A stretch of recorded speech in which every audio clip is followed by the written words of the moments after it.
મંદિરનો ઇતિહાસ પરમ આદશકી શ્રી સિદ્ધેશ્વરી માતાજી, શ્રી સદી માતાજી, દુર્ગા સપ્તશતીના રચયિતા માર્કંડ ઋષિના મત મુજબ નિરંજન નિરાકાર પરમાત્માની દિવ્ય સ્ફુરણ પરમ શક્તિ એ જ માં આદશક્તિ. જગતજનની જગદંબા માં આદશક્તિ થકી જ બ્રહ્મા, વિષ્ણુ અને મહેશ એવા ત્રિદેવનો આવિર્ભાવ થયો છે. માં આદશક્તિ સૃષ્ટિના મૂળ કારણભૂત છે અને એટલે જ તેમને મહામાયા તથા મહાશક્તિ કહે છે. બ્રહ્મા રજોગુણ, વિષ્ણુ સત્વગુણ અને મહેશ તમોગુણ કહેવાય છે. આ ત્રિવિધ ગુણથી સૃષ્ટિનું સર્જન થયું છે. માં સિદ્ધેશ્વરી આદશક્તિ એ પરમાત્માની સ્વયં શક્તિ એટલે જ શ્રી પરબ્રહ્મ પરમેશ્વરી છે. માં આદશક્તિના ગુણ સ્વયં બ્રહ્મા, વિષ્ણુ, મહેશ, 52 વીર અને 52 પીર સમગ્ર સૃષ્ટિ પરની બધી વનરાઈઓ વાઢીને તેની કલમ બનાવીને 7 મહાસાગરને શાહી લઈને ગાય તોય માના ગુણોનો પાર પામી શકાતો નથી. સતી અવતારની કથા મુજબ સુદર્શન ચક્રથી માતા સતીના દેહના અંશ સૃષ્ટિ પર વિવિધ જગ્યાએ પડ્યા. ત્યાં માં આદશક્તિ પ્રમાણ આપ્યા અને સમયાંતરે 51 શક્તિપીઠોનું નિર્માણ થયું. આ કથાનુસાર માતા સતીના મસ્તકનો ભાગ સિંધ પ્રદેશમાં પડ્યો હતો. તે આદશક્તિ હિંગળાજ ભવાની નામે પૂજાયા. માં શ્રી હિંગળાજ માતાની શક્તિપીઠ હાલના પાકિસ્તાનમાં બલુચિસ્તાન પ્રદેશમાં આવેલ છે. હિંગ એટલે અતિ સ્વરૂપ એવો અર્થ થાય છે. માતાજી જે પર્વત પર બિરાજમાન છે તે પર્વતનું નામ હિંગોલ અને નદીનું નામ હિંગોળ છે. આથી જ માતાજી શ્રી હિંગળાજ ભવાનીના નામથી પ્રસિદ્ધ થયા હશે તેવું માનવામાં આવે છે.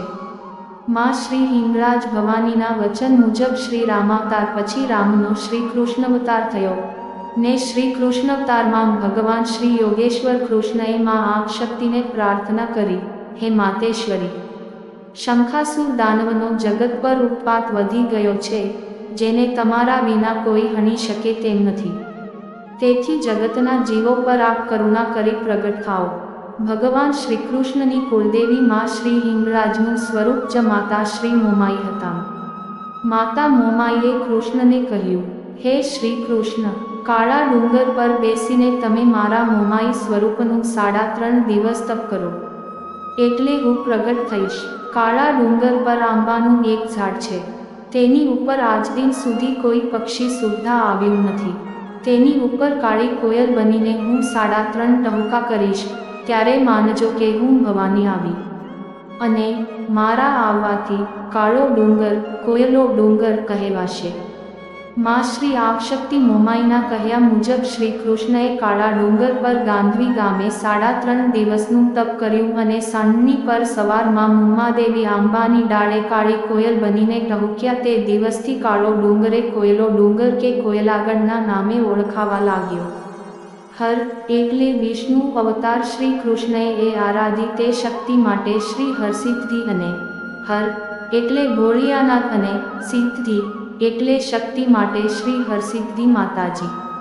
માતાજી આવ્યા ત્યારે એકલા આવ્યા નથી પણ શિવ અને શક્તિ સાથે આવ્યા છે.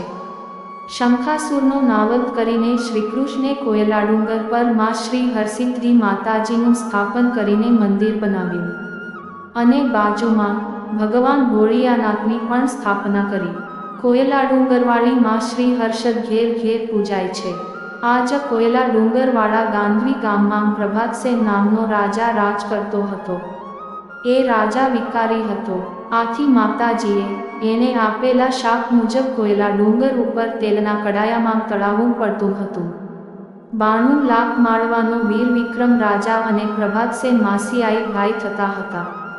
આથી પ્રભાતસેનને માતાજીએ કરેલી સજામાંથી મુક્તિ અપાવવા વિક્રમ રાજાએ પ્રાર્થના કરી. તેથી માતાજી પ્રસન્ન થયા અને પ્રભાતસેનને શાપમુક્ત કર્યો. માં આદશક્તિના પરચાથી પ્રભાવિત વિક્રમાદિત્ય રાજાએ શ્રી હર્ષદ માતાજીને એની રાજધાની ઉજ્જૈન નગરીમાં પધારવા વિનંતી કરી. ત્યારથી માં ઉજ્જૈન નગરીમાં ક્ષિપ્રા નદીને કિનારે હરસિદ્ધિ માં સ્વરૂપે બિરાજમાન થયા. કેટલાક માઈ ભક્તો પૂછે છે કે માં સદી માં શિકોતર માતાજી ના નામથી કેમ પૂજાય છે? શિકોતર એટલે શું? સંસ્કૃત ભાષામાં કોટર એટલે સમુદ્રમાંના ખડકની બખોલ. આ કોટર શબ્દનું પ્રાકૃતમાં કોપથર થઈ ગયું. શ્રી વત્તા કોટર શિકોતર થયું. દરિયા કિનારે કે નદી કિનારાની કોતરોમાં કે પર્વતમાળાઓના પથ્થરમાં વસનારી મહાશક્તિ એટલે શિકોતર માતાજી જગદુશા વાણિયાના વહાણ તારીને માં આંખશક્તિ વહાણવટી શિકોતર કહેવાયા છે. સિંધ પ્રદેશ સિંધુ નદી પરથી સિંધોઈ સિંધવાઈ સેંગણી માતાજી કહેવાય છે. શિવ સાથે વસનારી શક્તિએ જ માં સિદ્ધેશ્વરી સર્વ સિદ્ધિઓની દાતા તેમાં સિદ્ધેશ્વરી સિંધુ દરિયાના કોટર વહાણની રક્ષા કરનારી દેવી તેમાં સિદ્ધેશ્વરી. ગ્રીસના લોકો સદીમાને સોક્રેટી દેવી ના નામથી પૂજતા હતા.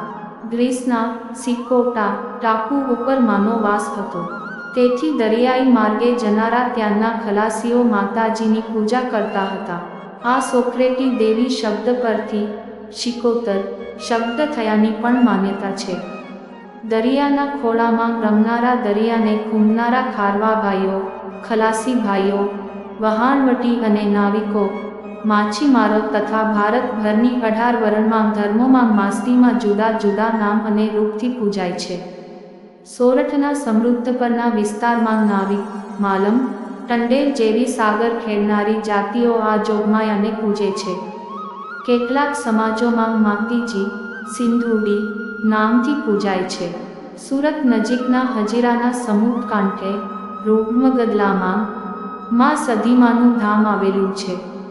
તાપી નદી અને દરિયાનો જે જગ્યાએ હજીરામાં મેળાપ થાય છે તે જગ્યા પર માતાજીનું મંદિર હોવાથી સંગમોત્તરી નામના બદલે અપભ્રંશ થઈને શિકોત્રી થઈ ગયું છે તેમ પણ કહેવાય છે.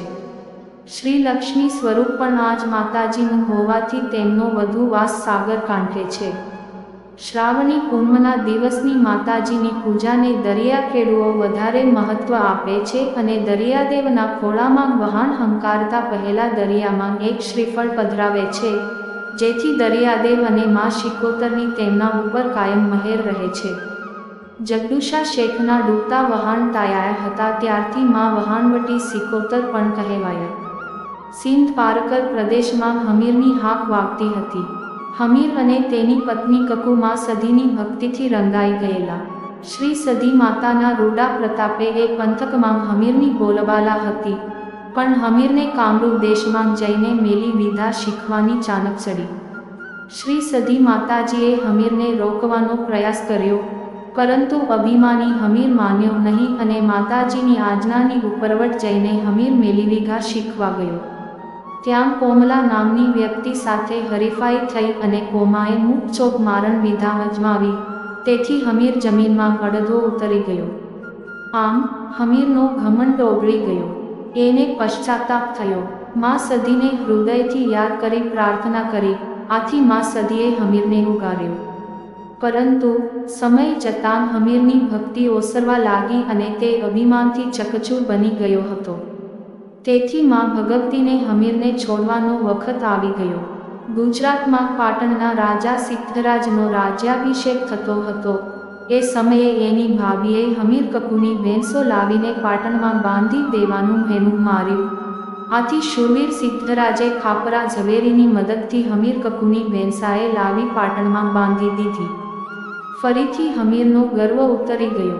હમીર કકુએ શ્રી સદી માતા સમક્ષ આજીજી કરીને ભેંસો પાછી લાવવાની વિનવણી કરી. હમીરની આજીજીથી દયાળુ સદી માતાએ કરુણા કરી. પાટણ જઈ હમીરની ભેંસો પાછી અપાવી.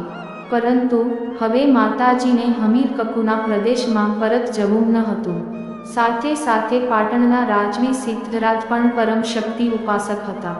તેમને પણ માતાજીને પાટણમાં બિરાજમાન થવાની વિનંતી કરી. આથી શ્રી સદી માતાજી પાટણની ઐતિહાસિક રાણકી વાવમાં બિરાજમાન થયા એવું કહેવાય છે. પાટણના 3 દરવાજે સદી માતાજીનો ગોખ છે. આ જાહેર રસ્તા ઉપર પણ શ્રી સદી માની દિવ્ય જ્યોત સતત પ્રજ્વલિત રહે છે. આમ જગતજનની જગદંબા સિદ્ધેશ્વરી માતા મા દુર્ગાનું વિશિષ્ટ દિવ્ય સ્વરૂપ છે, જે અલગ અલગ કાલખંડોમાં અલગ અલગ પ્રદેશમાં અલગ અલગ સ્વરૂપે પૂજાયા અને બિરાજમાન થયા છે. ગુજરાતમાં કોયલા ડુંગર, કંડા, લાડોલે, રાલજ, ખંભાત, પાટણ વગેરે સ્થળોએ શ્રી સિદ્ધેશ્વરી માતાજીના દિવ્ય સ્થાનકો છે. દેવી પુરાણ કહે છે કે આ શક્તિ તો જગતનું સર્જન ન હતું ત્યારે પણ હતી, આજે પણ છે અને આવતીકાલે પણ રહેશે. આમ દેવી શક્તિ શાશ્વત, સનાતન છે. અખિલ બ્રહ્માંડની સર્જનહાર, પાલનહાર શક્તિ પણ માં જ છે. આવી અખંડ જોગમાયાના પ્રાગટ્ય વિશે લખી કે વર્ણવી શકાતું નથી, પણ લૌકિક દ્રષ્ટિએ આપને સૌની દ્રષ્ટિ, મત, માન્યતાઓ, લોકકથાઓ, દંતકથાઓ, ઐતિહાસિક કથાઓ કે પુરાણોના આધારે માનતા ગુણ ગાઈને પાવન થવાનો પ્રયાસ કરીએ છીએ.